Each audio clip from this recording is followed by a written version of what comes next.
partijen wat onze doelstelling heeft.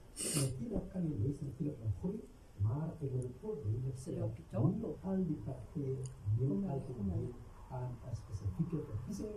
En dat zal onze eerst die deelnemen na de kandidaat-nominatieproces voltooid is. Nou, onafhankelijke kandidaten, zoals de naam al zegt, als jullie persoon of jullie individu als onafhankelijk, als losstaande van de partij af, dan kan u slechts aan een wetsverkiezing deelnemen en niet op een PR-lijst dienen. 508 geregistreerde partye, ja, soos jy sê, is 'n groot verskeidenheid. Wat is die vereistes vir die benoeming vir 'n proporsionele verteenwoordigingsraadslid of 'n PV-raadslid, so in kort? Nou moet die persoon moet op 'n partij se lys wees. En dan so 'n partij moet ook door die onafhanklike verkiesingskommissie geregistreer word.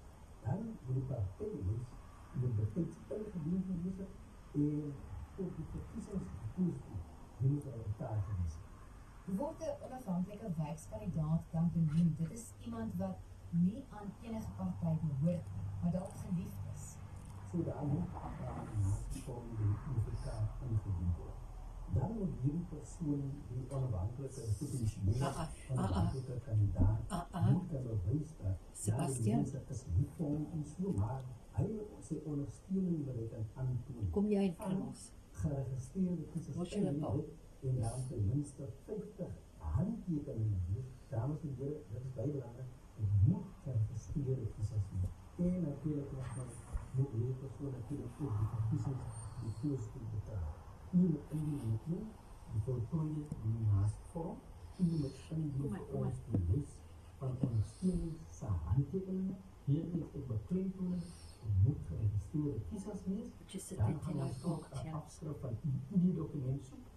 De bewijs van die depositobetaling en om vast te stellen dat er nog een nichtje is waar er niet staan, gaan we ook een keer verlangen aan A5 grote foto. Dat moet ook samen met die documenten ingediend worden. Dis 'n hele proses